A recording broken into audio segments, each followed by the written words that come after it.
What is up, world? You are in tune to the Marvelous Talk podcast, and you got your usual suspects. My mellow, my man, Max. What's up, Max? How you doing, bro? Doing good, man. Almost as good as Big G, but pretty good. Big G was doing any better, he'd probably be screaming. Look at him down there, from the rabbit hole, live and direct. Big G, what popping, man? How you doing? Man, it's tight in the rabbit hole, man. I'm looking at how much money I'm gonna have to spend with all kind of other stuff, and Marvel steadily dropping product. Man, I'm about to be a broke soldier, man. But it's all good, man. It's all good. I gotta get to Christmas, and it's all good. Dang, that's a long time away. If you like what you're seeing, make sure you like and subscribe. Definitely, when you like it on Facebook, you subscribe on Twitch, or you subscribe on YouTube, you will get any notifications when we do go live, and you can definitely be there for you and yours, man. I am just really excited to get into our content this week. But before we get into that, let's definitely get into this.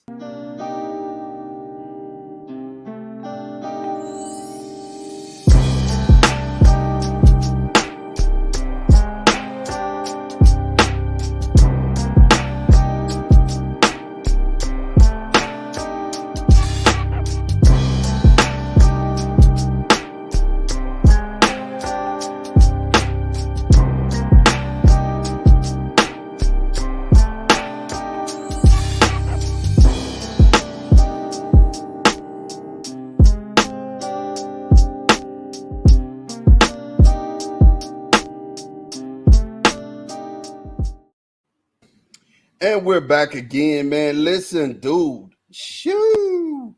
Moon Knight, man. Oh my gosh.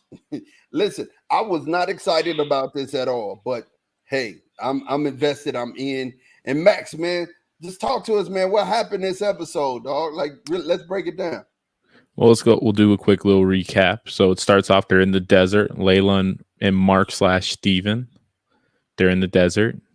Mark's passed out. They think he's dead. There's a truck that just appears out of nowhere. Layla shows off how bad she is. She kills him with a flare.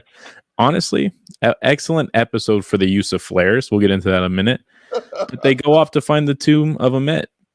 And they find it. They're looking there. There's some little backdrop. You see you see Steven and Layla kind of getting it off. And Mark gets a little jealous. He's like, hey, dude. Hands off. Don't kiss her, whatever you do. They're about to kiss Steven and Layla. And then he reveals the truth about why Mark is being distant towards her, that Khonshu was looking at her towards the next avatar. And then in a few minutes, they do kiss. Mark, he's not too pleased. He socks Steven in the face, makes him basically fall from 50 feet high. Surprisingly, he survives it.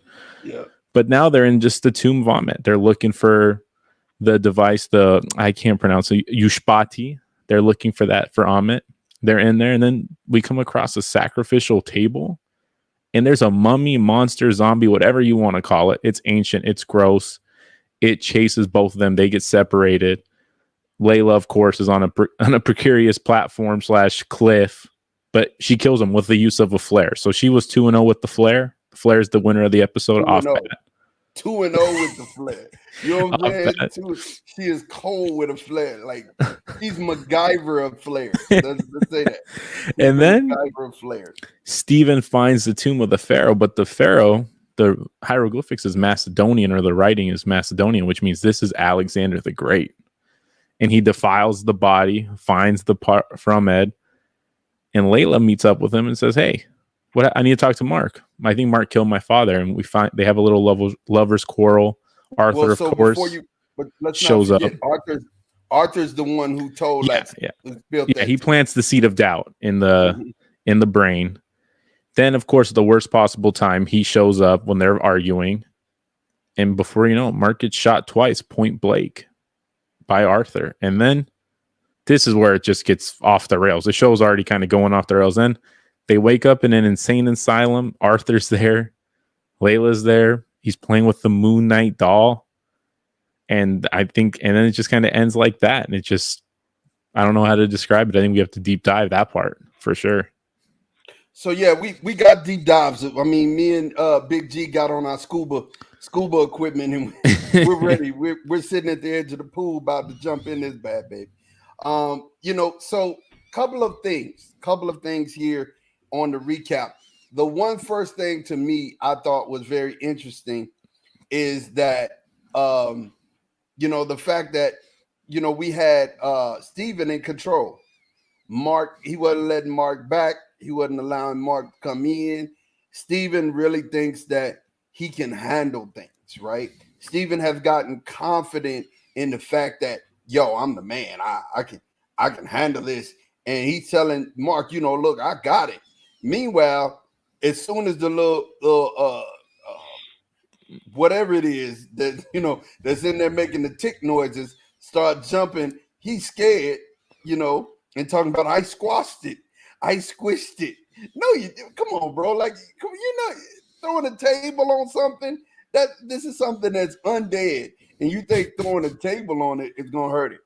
So that was something I thought was interesting, and I'm gonna let G jump in on this as well. And the fact that he wouldn't allow Steven back in, even when Steven, he knows Mark back in, even when he knows Mark, it would be better in this situation. I thought it was interesting. And then him using Steven to tell, his wife basically, hey, I'm guarding you. He was trying to guard you from being an avatar for this guy. So definitely that was one of my immediate takes. G, what did you have? It's all deception, man. It's all deception. There's nothing true about none of the stuff that you actually saw concerning the show. The whole premise or episode is really based around the fact that the elder gods actually walked the earth. That's why the picture, when we first started out the show, it moved from right side up to upside down. It lets you see that Khonshu and them is really the focus of it. And that's why they put them all encased in that little tomb. And then you saw, wait a minute, these other elder gods is fighting against this elder god because Khonshu's got an objective. That's why he told Mark in last episode, I'm coming for it. When I go down, you come get me. Because he's trying to unleash something, which we'll get into later. And I think it's got something to do with one of them last shots you saw right before the episode ended. Because there's something big, and I got a theory on how each character is connected to each character. Each character plays their role, but each superpower character is connected to each character. So there's something big going on behind the scenes, and we really can't get it. But that whole quote where they made talking about the tree can't be excelled as high as it needs to go in the stars or whatever else, unless it's implanted deep in hell. Man, they telling you what's going to happen, man. They already told you, but I'll break it down later on, man. And G, no, this is perfect. It's a perfect segue here because let's talk about all of those. When they put Khonshu in the little statue, the stone statue, there was a whole bunch of them right there, G, and you had a theory about those stone statues. Talk to us about that theory you had about the stone statue. Well, the issue is that the elder gods is working against each other. And so once again, here's another show where you got a set of powerful entities working with something else, trying to make stuff is preserved the way it's preserved. To me, all roads lead back to Ramatut and Kang, man. Kang is behind the elder gods who ran the enchantment to entrap Khonshu and all his other deity brothers and sisters, all in that tomb or thing or whatever else. And I think that was part of it. I think Khonshu knew he had to go down to be able to get everybody else out. So by the end, there's going to be some stuff and some realities let loose as far as these elder gods getting let loose. And them 5 is causing all the havoc. Everybody but the young lady might be going down. They all might be going down. So I think it's interesting. Because they're behind. I think Kang's behind them. Ramatut is behind them. But that's I think it's interesting you said that because when Buddy put the statue up there, you see how he cracked a smile? Like, I think that was interesting. Max. Sinister. So Max, at the end part, when you were saying when we got to the insane asylum, you were saying that you were you didn't know what was going on. Is that your Well, statement? I think the whole premise of the scene is just to make you doubt what you've seen up to this point. Like with WandaVision, we saw stuff and we're like, is this really real? Like you're in 2 episodes of WandaVision before you find out like, oh, this isn't all happening in her head. This is just like she took over a town. So now we're at with Moon Knight. We've seen 3 and 3/4 episode. And now it's like, did any of this just to happen? Was this all just him cooped up? Was this just like a throwback to the Moon Knight comic where he's trapped in an insane asylum and this That's kind of fits exactly in with him being a exactly what it was, psychopath? Max. Not that he's a bad dude, but he's clearly he has delusion. He's delusional. He's clearly messed up. He has split personalities. And you just see that like it just kind of all makes sense in a way. And there's also points where it's like, well, Arthur's wearing the same shoes. How could he make that up? So maybe it's all like a ploy that they're trying to get something out of him. So it just makes you question, can we trust Mark? Can we trust the guy who's telling us this story? Or we can't. And I think we said early on, it's like, you can't trust anything this dude says. He's crazy. So here's the thing. I think, so if you think about, and you just mentioned the comic, right? So they did the reverse of the comic. And in the comic, there was 2 ways. I've heard two trains of thoughts. I've heard one train of thought saying that they feel like that this is it's Khonshu trying to evict Mark and Steven out of the body so that he could actually walk in, or not Khonshu, excuse me, the Ahmet trying to evict Mark and Steven out of the body so he could take the body, she could take the body and walk and just impose and do her thing. But then there's the other line of thinking to where, because the hippo god came in, right? And that's the hippo god of regeneration. And I'm going to let G run with this here in just a second. The hippo god of regeneration. So he's in this holding place, kind of like Neo in the Matrix, when he was there at the subway station just chilling. And, he's in that in-between spot. And he finally kind of mates with Mark, and then he sees another case, right? And I forget what they call those cases. We see another case shaking. Sarcophagus, yeah. Sarcophagus, another sarcophagus right there, and it's shaking with somebody inside of it. We know who that person is, and I'm waiting for the reveal of this third personality, and I think it has a lot to do with the balance. So I think, just judging off the comic books, and how Marvel takes their own liberty, I think Marvel's gonna go that third personality is gonna give us Moon Knight, the whole version of Moon Knight. But I'm gonna let G just take it over and mop it, man. Give us a quick description of what you think is about to happen with that last scene. And spoilers, man. If y'all hadn't seen the episode, we're well into it right now. So you probably need to, if you didn't stop already, you need to come back. But anyway, go ahead, G. Well, first of all, let me explain what's going on and what everybody calls the dream sequence, or they don't really know or think what's happening. All of our fans and all the people out there, just simply think of when Black Panther got injured majorly or was on the brink of death or almost died. What did he go to? He went to the astral plane. That is exactly what's going on with Mark Spector or Jake Lockley or Stephen Grant, whichever one you want to call it. But he's different because he has dissociative identity disorder. So he's not taking a plant and eating it and going to the dream stage, trying to regenerate himself or rejuvenate himself. He's actually going there because he's been injured.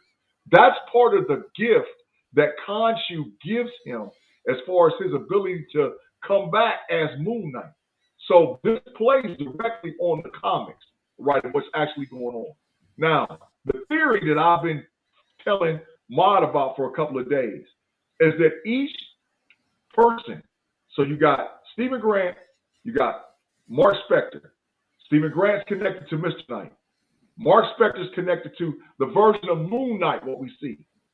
Jake Lockley, who's the third character, and I've been screaming forever that we're going to see him, is going to unleash the full version of what we know Moon Knight to be or what we're going to see in the MCU, right? So the reason I'm leaning towards that happening because I don't think he's at a place where Ahmed wants him.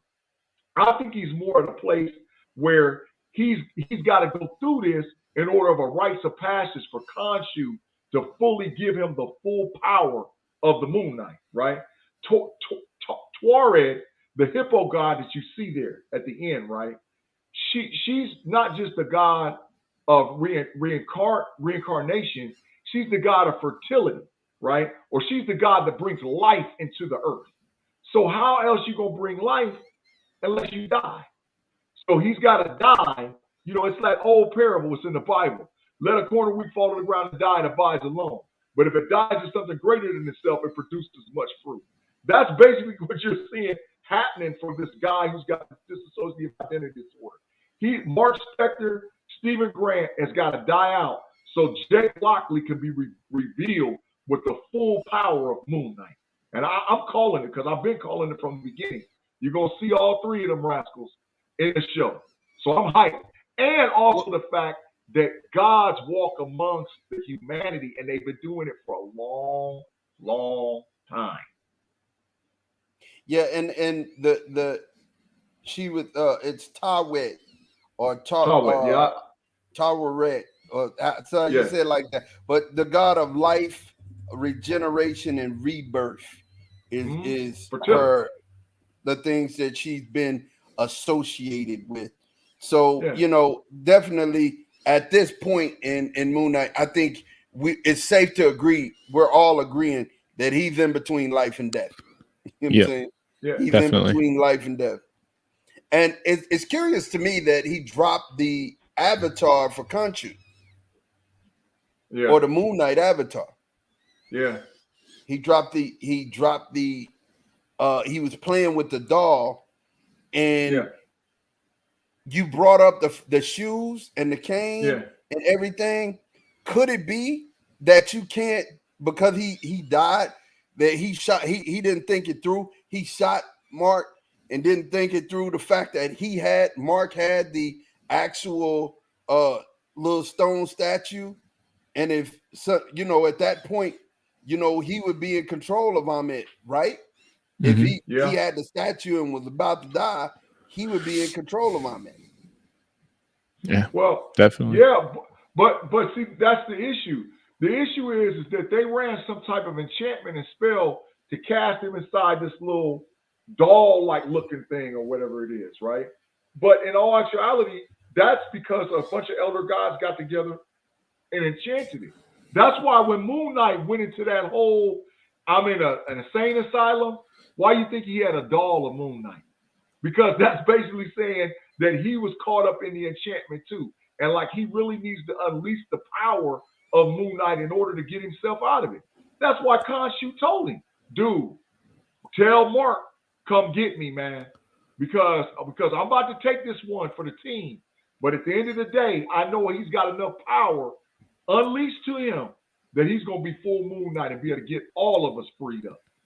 So that was like balls, man, to me. Well, you know, in the comics, they killed Khonshu. All three versions of Mark, Jake, and Steven team up and kill Khonshu. They take him out. You know what I'm saying? Right. I mean, that might be a good thing in the long run. Khonshu seems like a fun time for a little bit, but he kind of wears on you. You can ask Arthur. Arthur can attest to Khonshu being not a fun person to live with. No, not at all, man. Switching gears, one of the most exciting things happened this week, and you know it's exciting, even though we got Doctor Strange and the Multiverse of Madness ahead of us, and we're only roughly 2 weeks out. Listen, we had the Thor Love and Thunder trailer, and man, it's so much to unpack and unbox. I'm gonna hit highlights clearly. Number one, we know that Thor left with the Guardians of the Galaxy, and he left with them, and you know that's where we saw him leave in Endgame, right? So now we're picking up from there, and we have this version of Thor going on a life journey, like trying to figure out who and what he wants to be, right? Now it's interesting we didn't see of Gorda God Butcher in this at all, but I could tell, the gods are having a old time at this point. I mean, they're partying because we even saw Zeus with the bolt, the lightning bolt, or who we would assume is Zeus. Yeah, it was Zeus. Yeah, it was Zeus. Lightning and Zeus. I'm gonna call you're right on the dot on that one. Yeah, right. It was Zeus. So it was actually the actor. It was Russell Crowe when they page left, because I watched it at 8K. That was Russell Crowe. Well, so we already know that Russell Crowe. I couldn't see him. You're better man than me. I couldn't see. When I watched it at 8K, he panned left, and you could actually see part of his face. He's got a white beard. He's got black hair, but he's got a white beard in the front. And it's actually Russell Crowe who's already been cast as Zeus for Thor: Love and Thunder. Maybe this is just the extension of him and Gladiator. He actually survived, and he's just been living as a god. Maybe that's just it's all connected. See, I knew it. Maximus was a god. Yeah. See, when you got Alexander the Great, now you got this guy. Probably were best friends. Oh God! And so Thor learns how to channel the Bifrost using Stormbreaker. How that happened, we don't know. We got to figure that out. Comic book accurate. Comic book accurate. Stormbreaker from the comic book always had the ability to Bifrost. Always. So that's just comic book accurate. Yeah. So basically, he's like rolling on the ship and kissing pirates and stuff. Yeah. So he's really going through this whole thing. Now, the comedy has already shown through in just a little teaser trailer. For the piece we see is where he throws off his cape and Peter Quill is like rolling his eyes back in his head when he throws his cape off. And, basically we know that's going to be hilarious. And then there's a portion where he said, if you ever feel lost, look into the eyes of the ones that love you. And he's looking into Peter Quill's eyes like this. He's like, dude, not me. He's like, oh, I was just listening to you. Those two together, the comedy between them two, I really love it. Him and Chris Pratt are really good together. What do you think about this trailer, Max? Talk to me. Well, as far as like a teaser, it's exactly that. It's not, you don't get too much, you don't get too little. It's really like, damn, I want the real trailer. You forgot to mention now they're the Asgardians of the galaxy, which is just one of the best names ever. And Thor, he has his dad bod, but you can tell him there he's working out, he's getting back into shape. He looks great by the end of the trailer. But I feel like he's gonna be the guy who kind of connects a whole new world, and that's like Mount Olympus. He's gonna connect the Greek gods, Hercules, Zeus, all them. They're part of the Marvel. Hercules is kind of the equivalent to Thor in some ways. Yeah. And that's huge for the MCU, just in ramifications of what this means. And I mean, I wouldn't say this is the last Thor movie we're going to get. And it's funny because who would have ever thought we're going to get a Thor 5 probably after two crap movies followed by arguably a top 3 movie. Yeah. And then you see Jane Foster at the end, which is just, and you see, like, I guess you'd say Mjolnir. I guess you'd say that because it wasn't Stormbreaker. No, it looked a little bit different. So where did that come from? And that just leaves us with more questions than answers. And she looked great. Natalie Portman looked great as she Thor, whatever they want to call her. Thor. They call her Thor. The Mighty Thor. Yeah. The Mighty Thor. The Mighty Jane looks great as the Mighty Thor. I'm wondering are they going to give her cancer? Is she going to have cancer like she had it from the comic books? And then I'm also wondering, is Anthony Mackie going to have a girlfriend? I just want to know. Has cancer been in the MCU other than Guardians of the Galaxy 2?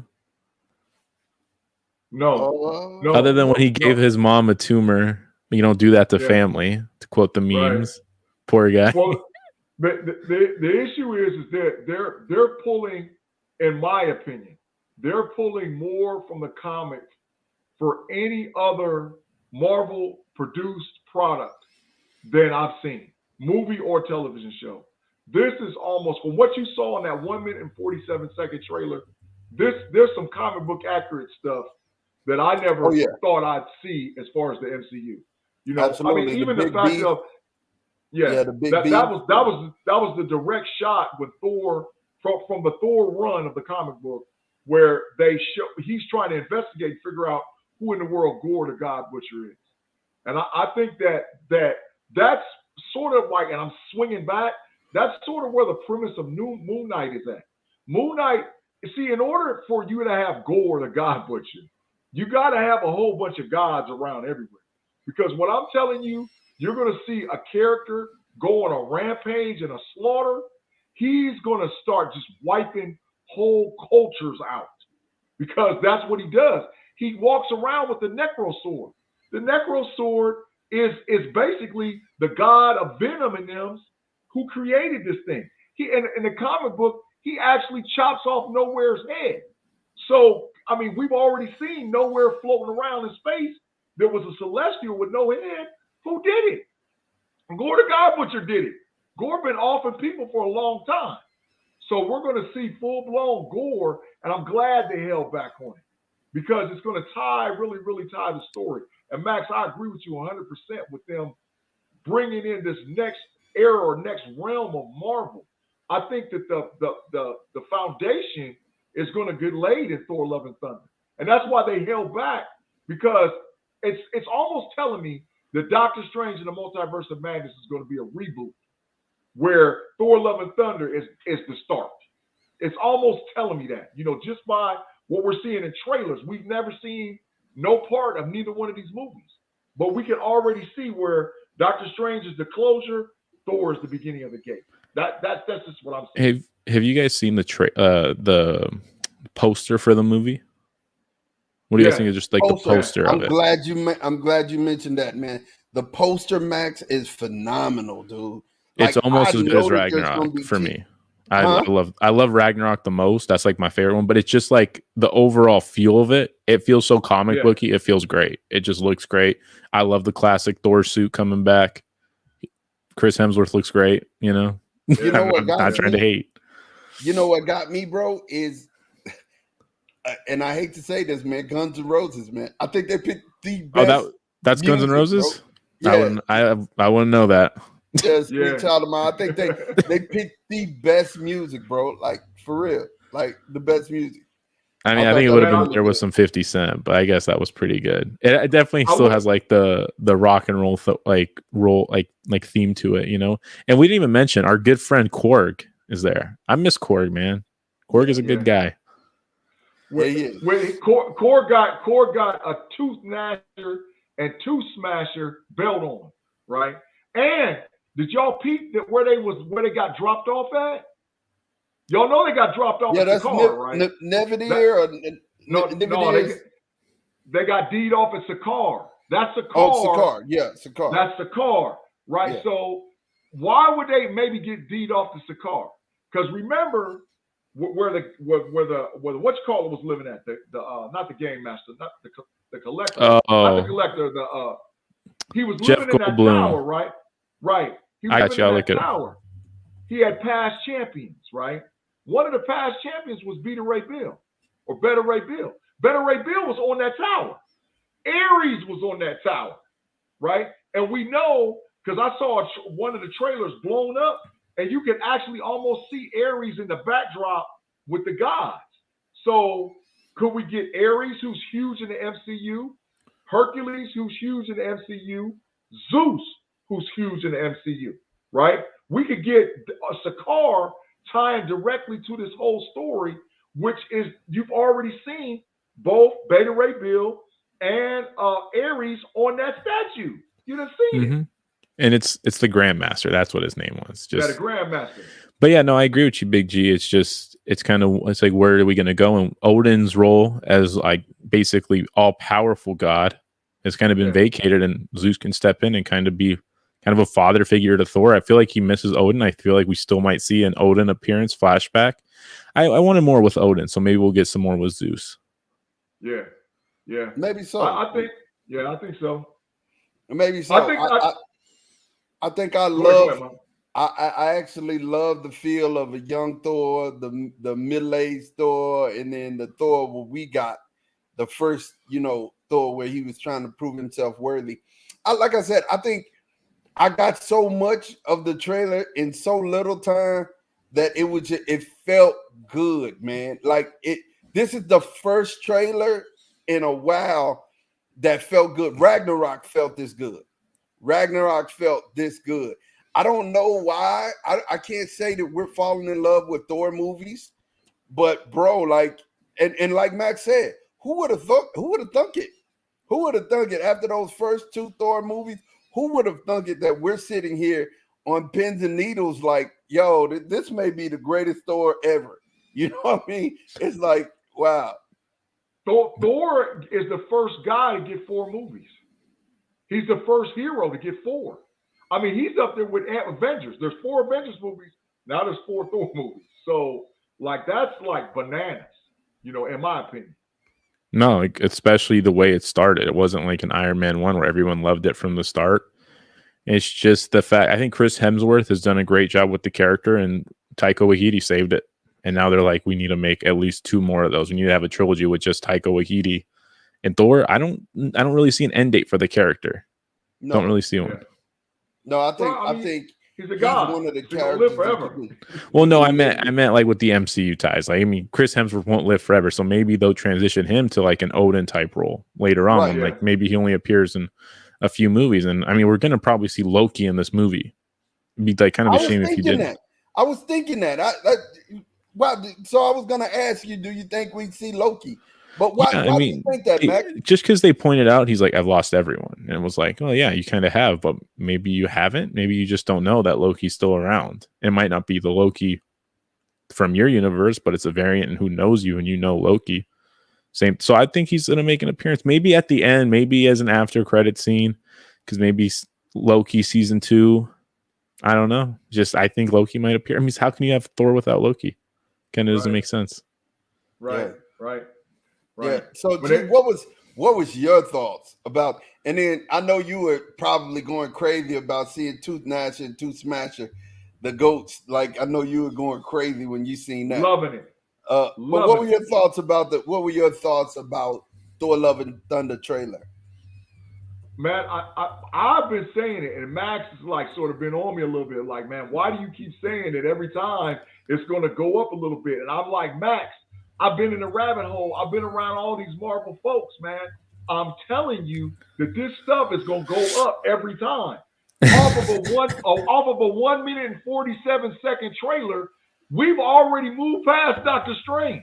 I mean, literally, mentally, I'm like, wait a minute. I was literally going to put a tent in front of the movie theater to go in and go see Doctor Strange. And I'm like, yeah, I'm going to go see it. Yeah, I might watch it twice, maybe 3 times. But I'm telling you right now, they done already raised the bar off of 1 minute and 47 seconds. The bar already done jumped up that fast. So I'm like, come on, man. And then by the time we get to Wakanda, and then if you guys have checked your inbox, I just broke some news to y'all, because what I sent to y'all was official. That ain't fake. So now you get so you know that we're gonna have Doctor Strange. We're gonna finish off with Moon Knight. We're gonna go Doctor Strange, right? After that is Miss Marvel, and then we go to Thor: Love and Thunder. Ma, you can break the news if you want to, but that's official. What I just sent you guys. Did y'all see it? I mean, I see. They're saying it into the. This source. I don't know if they're official, right? Inside. Yeah, I don't know if they're official. Okay. But they're saying they are saying that Marvel Studios will be playing coy how they plan to introduce X-Men like Logan, Wolverine into the Marvel Cinematic Universe, and they still have some kinks to work out for the upcoming debut of Kamala Khan, Miss Marvel in Miss Marvel. So it's saying that they may make mention of him, and that they could. We'll have to keep watching that story. Gee, I think that's a good thing that you mentioned it, but we have to keep watching that. But I'm gonna be honest. I think we were on to something weeks ago, when basically we started talking about when he was talking about going back to from what's the place? Mandrapore. Oh, Mandrapore, yeah. Going back to Mandrapore, and they made those Mandrapore references.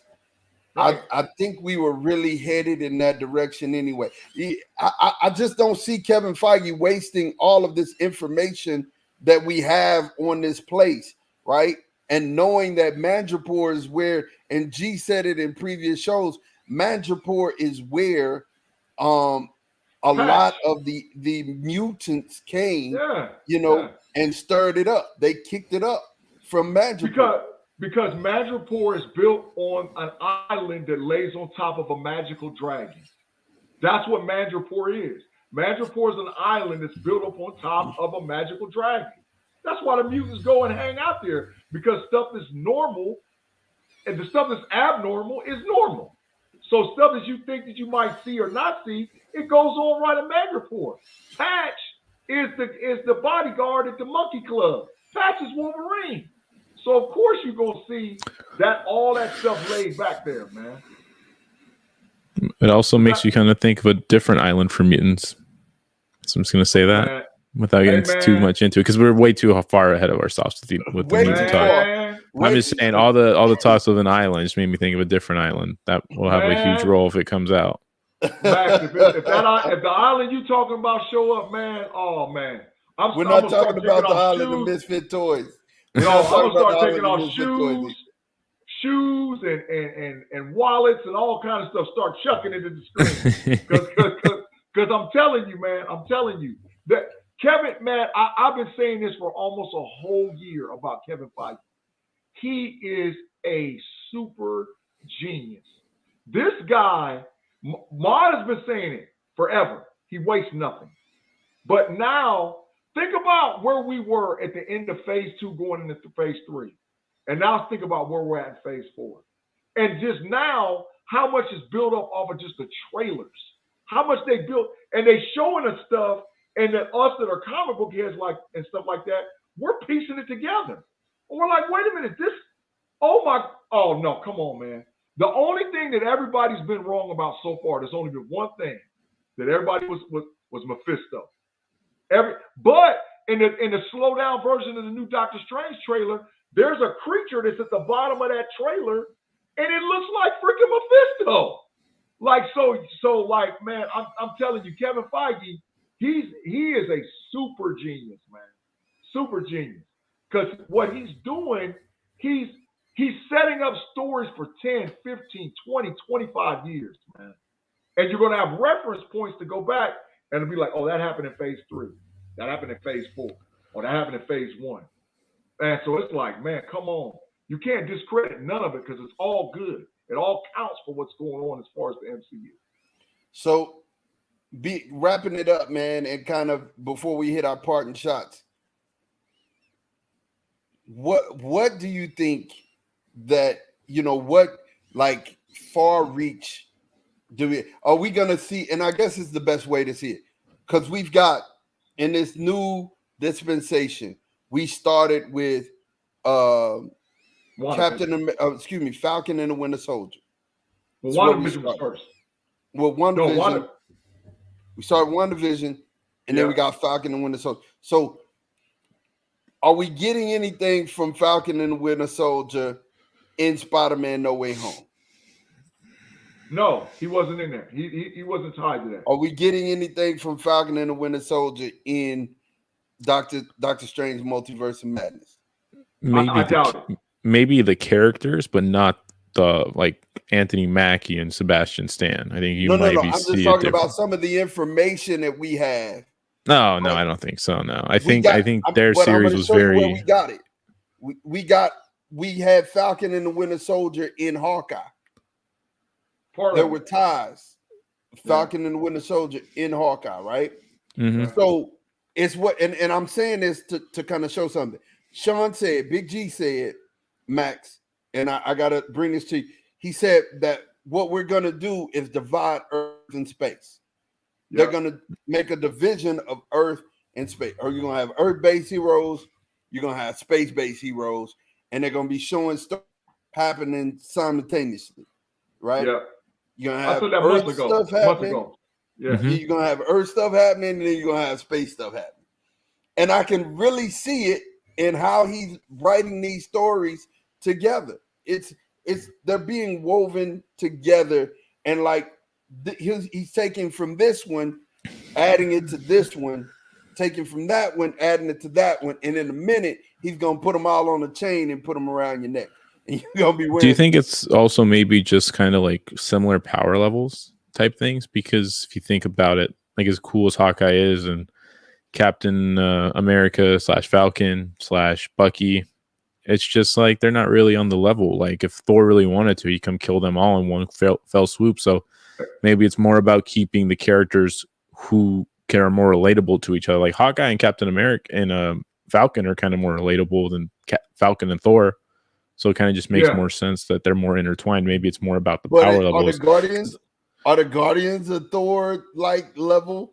I think collectively they're kind of similar. Yeah, not one singularity, like not one by itself, but also just the fact that they, like, I don't think Black Panther 2 is going to really like break the mold and go into space. I think they're going to be kind of like more Earth-based heroes because especially if it's going to be Shuri just taking over, she's not really anything special. Maybe her intellect can kind of get her there. Yeah. But there's very few characters that bridge the divide, and but the characters that do are Doctor Strange and Thor, and that's like those are important characters, and that's why they're kind of the guys who are propelling the MCU. Yeah, agreed. Yeah. All right, so parting shots, you guys. Give me your parting shot, Max. The loser of the Moon Knight episode was those 3 guys who walked up to him to get the thing, and he's beheaded like 2 of them before he got shot, Mark Spector. And I'm gonna go with he is crazy. Everything we've seen up to this point is not really what's been happening. Okay, it's been a test. Yeah. Wow. Could be. So Big G, parting shot. 2. I got 2. They're sort of like a spoilers, wishing it would happen and hope it happened. I think Alexander the Great tomb was actually Ramatut. And I think that Ramatut, because I know he's Kang, switched and put another guy's body in there. And he's actually went on and took the knowledge and information from that era and carried it on to his own era. So I think that the Ramatut reference point, the Alexander the Great reference point will eventually pay off as Ramatut, or who we know as Kang the Conqueror, or Nathan Richards. Second big thing that I think happened, and I really do believe this, when you saw Thor bury Stormbreaker in the ground, that's Groot. What happens when you put Groot in the ground? He regenerates. He grows. He regenerates. So if there's a version of Groot that is Stormbreaker, and he's called Groot Thor, if you're going to see multiple versions of Thor, like Beta Ray Bill, like the Mighty Thor, Jane Foster, like Thor himself, I would not be shocked if you see at least a reference point to Groot Thor being in Thor: Love and Thunder. You know, I thought that too. When I saw, but I was wondering because he had Stormbreaker again, you know, with him. I was wondering if that's gonna make it, if he's gonna make it, you know, long enough for a group to actually, you know, sprout. But who knows how long it takes for a group to take root? You know, that's not trying to rhyme, but you know, how long does it take for a group to take root? You know what I'm saying? It is what it is. Who knows? But I want to send my parting shot is I want to send a shout out to Dame, who was a original part of Marvelous Talk, man. He out there in Marvelous Talk land watching, you know, and all of the Marvelous Talk heads that have been rocking with us these past weeks, man. We really appreciate you guys. We appreciate you guys being there with us. You know, talking Marvel Talk with us. Make sure you do me a favor, man. Just make sure you you know, in the comments, please ask us questions because, you know, if I don't got the answer, I know Sean does. I know Big G got it. And Max too. Max as well. Anything you want to ask, we will diligently get back to you guys, man, and really talk about it because we love talking about all of these things that is coming in the Marvel universe and into the Marvel fandom. We love talking about it, man. And listen, like I said, if there's anything you guys should do, make sure you like and subscribe. Like us on Facebook, subscribe on YouTube and Twitch, so that every time that we go live, you're there to get that information. And look, man, like I said, man, shout out to everybody who's watching. Like I said, shout out to Dane who's watching, man. We really appreciate you. We out of here, and until next week, peace.